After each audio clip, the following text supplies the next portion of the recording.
Au paradis des rockers français, Johnny Hallyday n'est plus seul et c'est toute une époque qui continue de s'éteindre.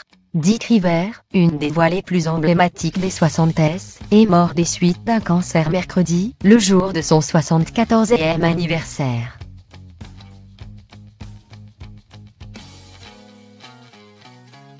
L'ex-leader des Chats Sauvages s'est éteint d'un cancer à l'hôpital américain, a annoncé à l'AFP son manager, Denis Sabouret.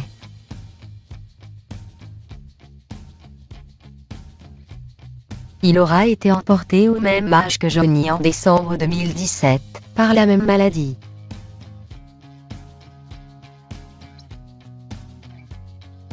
Mais contrairement à l'idole des jeunes, lui n'aura pas droit à un immense hommage populaire.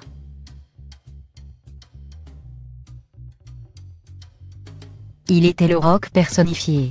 C'était un type extrêmement authentique, déterminé dans sa démarche, qui n'a jamais dévié et qui est un peu l'image de la droiture.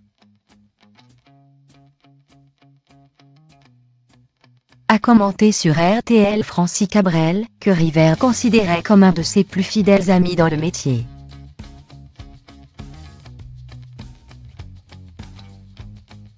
Il a contribué à populariser le rock'n'roll en France. Chacun se souviendra longtemps des Chats Sauvages, de sa belle amitié avec Alain Bazin et de sa voix reconnaissable entre toutes. Dick Rivers nous quitte. Pas la passion de la musique qu'il nous a transmise.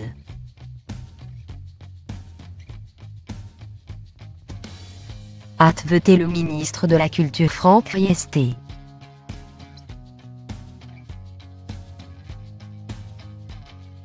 Autre réaction, celle du maire de Nice, ville natale du rocker qu'il a placé sur la carte du rock français en 1984 avec son tube Nice Baie des Anges.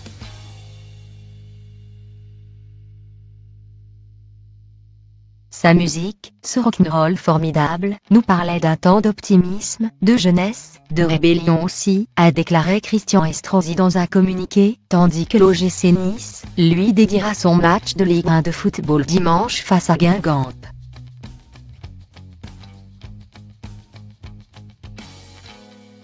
Connu notamment pour sa célèbre banane, Hervé Fornery, son vrai nom, restera une des plus célèbres voix du rock'n'roll à la française.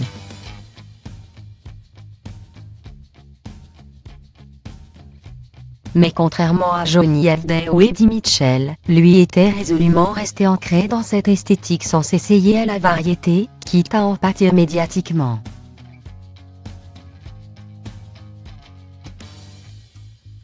J'ai souffert d'avoir été le troisième larron du rock français, confessait dans son autobiographie, Miss TD 2011, celui qui aura marché dans les pas de ses idoles américaines, Elvis Presley, Johnny Cash, Jeune Vincent.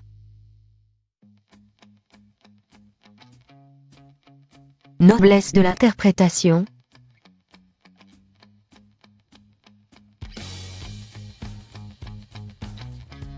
Auteur de 35 albums, en 55 ans de carrière, il connaît très vite le succès dans les années 60 avec des tubes tels que Est-ce que tu le sais? Adapté de Vatis et de Ray Charles, et Twist à Saint-Tropez, au sein des Chats Sauvages.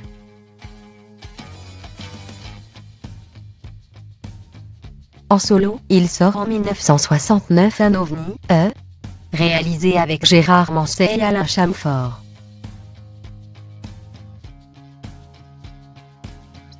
Les années 70, marquées par ses collaborations avec Alain Bazin, sont celles d'autres i comme Tu n'es plus là ou Maman n'aime pas ma musique.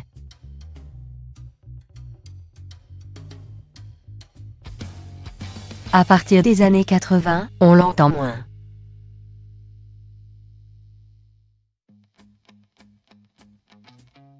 Il apparaît comme le parent pauvre des ex-idoles vieillies, faisant même rire, à son insu, quand Didier Lambrouille, incarné par Antoine Decaune, crie son amour pour Dick à nulle part ailleurs.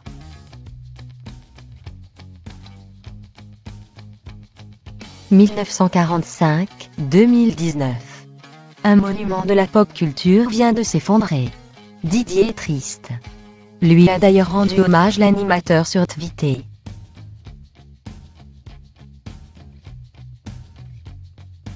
Après un sursaut notable avec l'album Plein Soleil 1995, baigné de ballades country, les années 2000 lui réservent un autre retour de flamme avec L'aune sans âge 2008, écrit et composé par Joseph Danvers.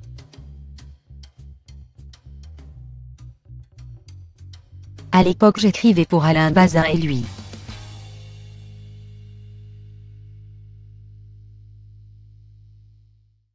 Quand je disais Bazin, les gens réagissaient par un plus va-ou. Et pour dire qu'il souriait poliment.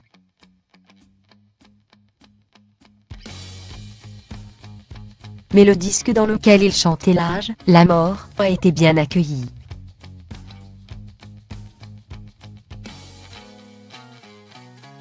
C'était une fierté, témoigne à l'AFP Joseph Danvers, pour qui il incarnait la noblesse de l'interprétation.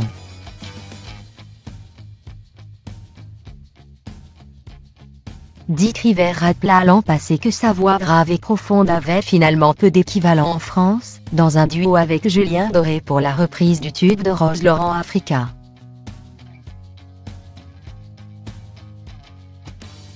Julien Doré n'a pas manqué d'exprimer sa tristesse en postant sur Twitter une image du clip où Dick fait un au revoir de la main, accompagné de ces mots. « Bon voyage mon ami ».